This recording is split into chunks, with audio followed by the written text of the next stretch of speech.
Guys, ganito pala ang paggawa ng ribbon. Ganito, gupit kayo ng ganito kahaba. Tapos bumili kayo ng karayom. Tusukin nyo sa gitna, ganyan. Ang pagganon-ganon. Yan. Tusukin nyo sa gitna hanggang sa dulo. Hanggang sa dulo. Kailangan medyo mahaba-haba yung ribbon nyo para marami siyang petals.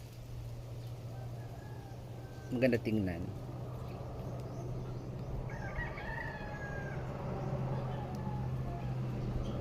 Ganyan lang paggawa. Yan. Pagdating sa dulo, yung may natirang tela, pasok nyo dyan sa butas. Yan.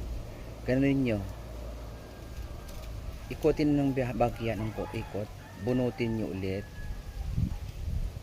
Ayan na siya.